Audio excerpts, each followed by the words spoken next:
Hello friends, नमस्कार। कैसे हैं आप सब? उम्मीद है अच्छे ही होंगे। तो दोस्तों, आज मैं आपके लिए कहानी लेकर आई हूँ, खुदा की कसम। आइए कहानी शुरू करते हैं।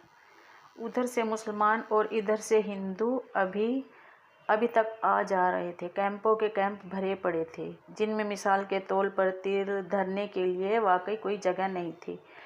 लेकिन इसके बावजूद उनमें लोग ठूसे जा रहे थे।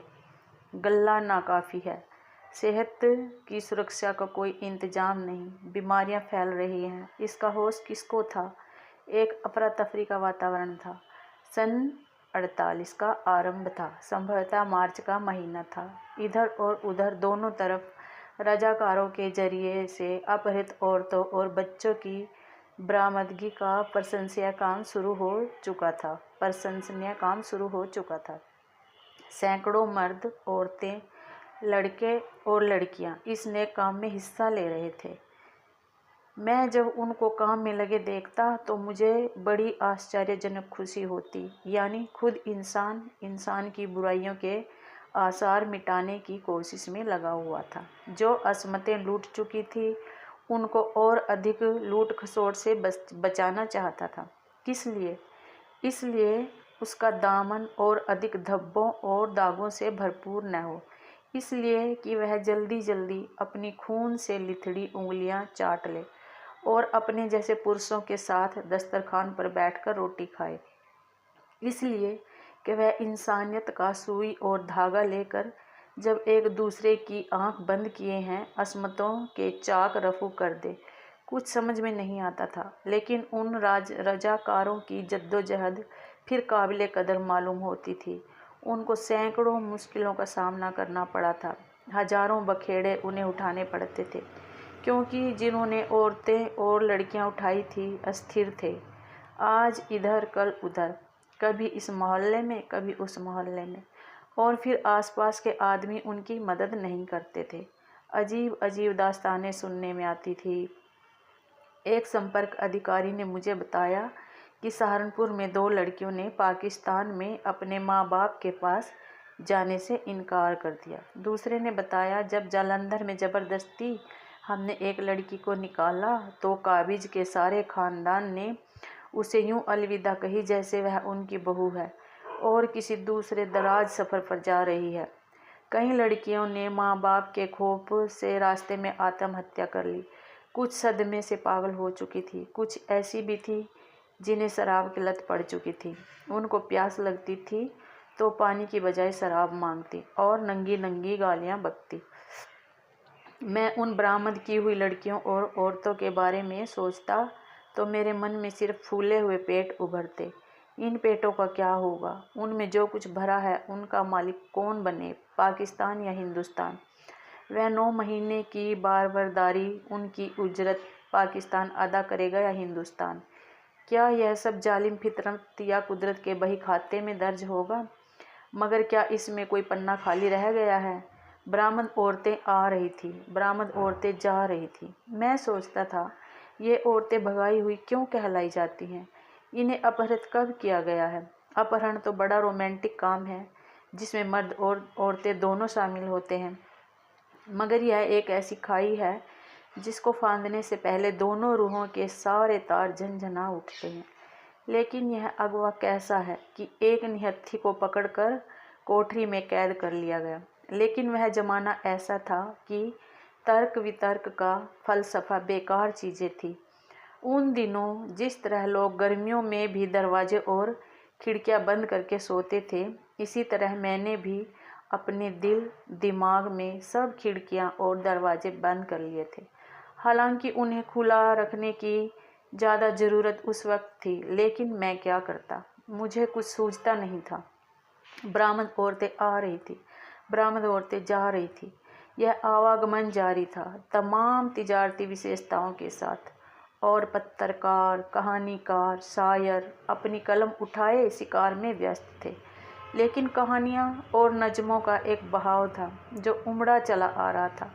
कलमों के कदम उखड़ उखड़ जाते थे, इतने सैद थे कि सब बौखला गए थे।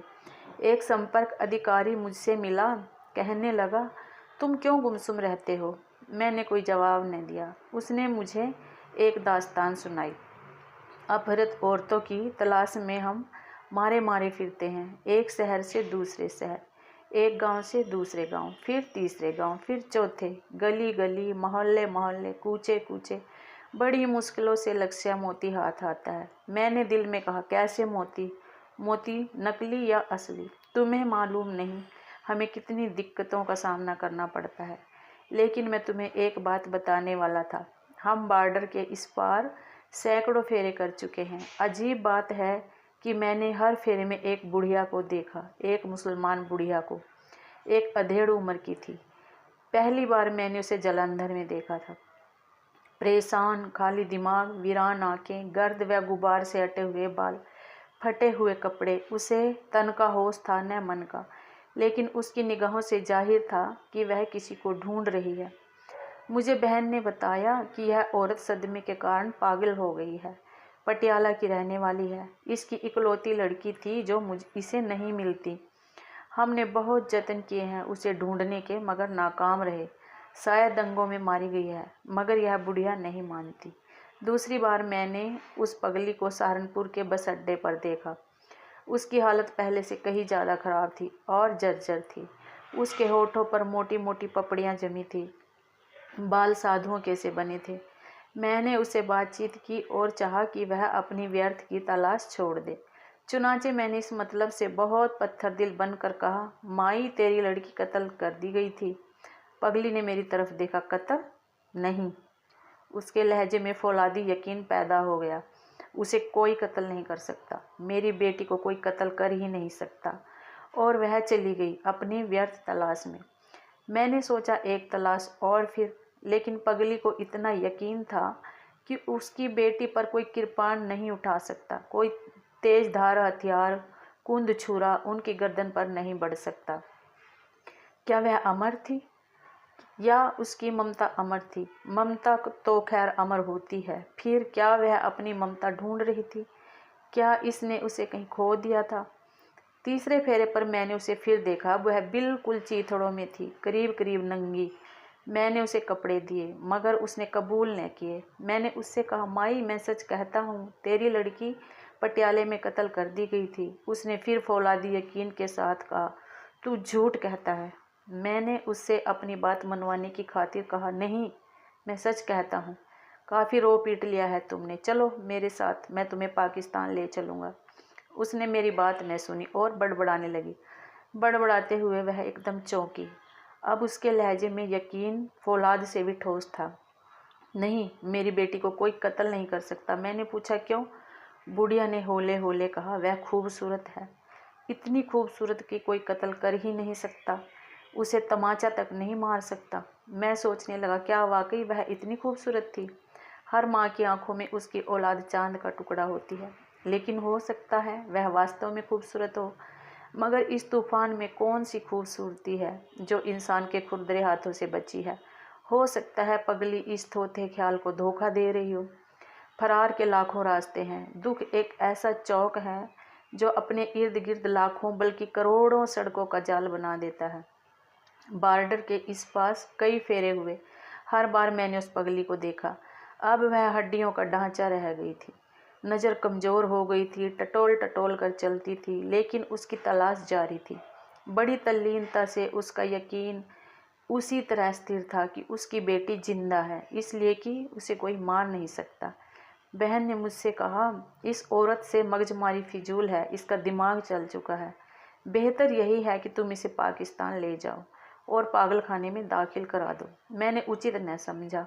उसकी यह भ्रामक तलाश तो उसकी ज़िंदगी का एकमात्र सहारा थी, जिसे मैं उससे छीनना नहीं चाहता था। मैं उसे एक लंबे चौड़े पागल खाने से, जिससे वह मीलों की यात्रा तय करके अपने पाँवों के आबलों की प्यास बुझा रही थी, उठाकर एक छोटी सी चारदीवारी में कैद नहीं करना चाहता था। आखिरी बार मैंने उसे अमृतसर में देखा। उसका दयनीय स्थिति ऐसी थी कि मेरी आंखों में आंसू आ गए।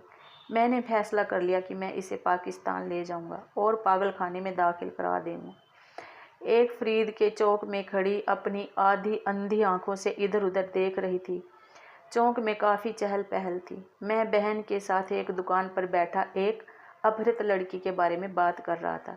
जिसके बारे में हमें यह सूचना मिली थी कि वह बाजार साबुनिया में एक हिंदू बनिए के घर मौजूद है। यह गुफ्तगू खत्म हुई। मैं उठा कि उस पगली को झूठ सच कहकर पाकिस्तान ले जाने के लिए तैयार करूं। तभी एक जोड़ा उधर से गुजरा। औरत ने घूंघट निकाला हुआ था, छोटा सा घूंघट। उसके साथ एक सिख नौजवान था, बड़ा छैल छबीला, तंदुरुस्त, तीखे तीखे नक्शों वाला। जब ये दोनों उस पगली के पास से गुजरे तो नौजवान एकदम ठिठक गया। उसने 2 कदम पीछे हटकर औरत का हाथ पकड़ लिया, कुछ इस अचानक तौर पर कि लड़की ने अपना छोटा सा घूंघट उठाया। लट्ठे की धुली हुई सफ़ेद चादर के चौकटे में मुझे एक ऐसा गुलाबी चेहरा नजर आया जिसका हुस्न बयान करने में मेरी जवान लाचार है। मैं उनके बिल्कुल पास था। सिख नौजवान ने सौंदर्य की देवी सी उस पगली की तरफ इशारा करते हुए धीमे से कहा, तुम्हारी माँ। लड़की ने एक पल के लिए उस पगली की तरफ देखा और घूंघट छोड़ दिया और सिख नौजवान का बाजू पकड़कर भींचे हुए लहजे में कहा, चलो। और वे दोनों सड़क से जरा उधर हटकर तेजी से आगे निकल गए।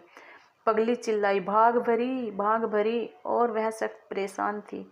मैंने पास जाकर उससे पूछा, क्या बात है माई? वह कांप रही थी। मैंने उसको देखा है, मैंने उसको देखा है। मैंने पूछा, किसे? उसके माथे के नीचे 2 गड्ढों में उसकी आंखों के बेनूर ढेले हरकत कर रहे थे। अपनी बेटी को, भाग भरी को। मैंने फिर उससे कहा, वह मर चुकी है, खप चुकी है माई। उसने चीख कर कहा, तुम झूठ कहते हो। मैंने इस बार उसे पूरा यकीन दिलाने की खातिर कहा, मैं खुदा की कसम खा कर कहता हूँ वह मर चुकी है। यह सुनते ही वह पगली चौंक में ढेर हो गई। तो दोस्तों, आपको कहानी कैसी लगी? अगर आपको कहानी पसंद आए तो दोस्तों लाइक ज़रूर कीजिएगा, मेरा चैनल सब्सक्राइब कीजिएगा और कमेंट ज़रूर कीजिएगा। तो दोस्तों, हमेशा खुश रहें, स्वस्थ रहें।